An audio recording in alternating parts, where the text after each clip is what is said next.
up, y'all? Texas City coming to you in another unboxing video. We got the Air Jordan 1 Flyknit retro for you guys in the shadow colorway. I don't know if you guys watched Complex's Sneaker of the Year panel, but they had the Flyknit Air Jordan 1 as the number 9 or 10 on the list, which a lot of people were surprised, but I do understand why they put this sneaker up there, because it's mixing one iconic sneaker with one revolutionary material that Nike has created throughout their entire sneaker line, and the combination of both just creates one iconic sneaker once again, using an iconic material as well as an iconic silhouette. And in my opinion, they look super fresh. And on top of that, if you guys got the chance to put them on, they are super comfy, much comfier than your regular Air Jordan 1. I have a wide foot, so this right here actually fits me like a glove.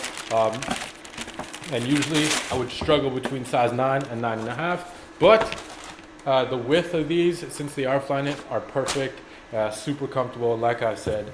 And we can expect the shadows to return this year, a little bit later in the year, so it's a good way to get like a little head start to the game and kind of preview and tease the Air Jordan 1 shadows. So let's start with the bottom. You got your classic Air Jordan 1 bottom, obviously with that gray outsole. Midsole is your white and gray, with a white stitching throughout the entire midsole. Upper part of the shoe features a full Flyknit upper with a little hint of leather on the swoosh and on the wings logo over there. And what's cool about this is that the knit material is like very different when it comes to showcasing the different layers of the shoe. So they did a really good job at using different types of weaves throughout the entire sneaker to kind of represent like the mud guard, the toe box of the shoe. If you look closely, closer to the wings as well of the shoe, the knit starts to change a little bit. And then on the side panel, you kind of have a mix of black and gray, which is a pretty interesting thing to do on an Air Jordan 1. And then towards the eyelids, once again, they switched up the pattern. They tightened it up a little bit more.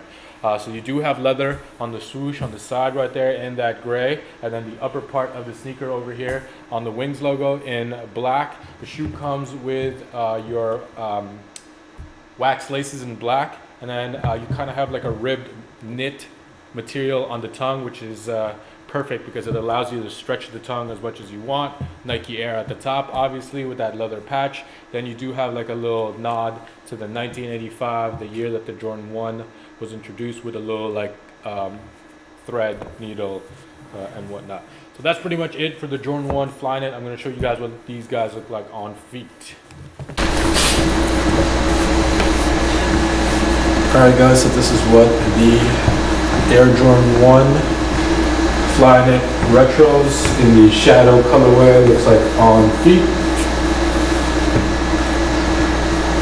I know you guys are very hesitant with this shoe, but I think that they're actually really fresh. It's basically your Air Jordan 1 silhouette with a Flyknit upper. Makes it super comfortable. I have a wide foot, so this shoe actually fits me perfectly in my size. Majority of the time I struggle with a 9 and I have to like break it in a lot of times before I could actually get comfortable with the Flyknits. They feel perfect, fit like a glove. True to size, wouldn't go half a size up or down. And yeah, these shoes are great, super comfortable. Thank you guys for watching, I appreciate it. Don't forget to subscribe to our channel to see more sneaker reviews in the near future. I'm gonna catch you guys on the next one. Thanks for watching. Peace.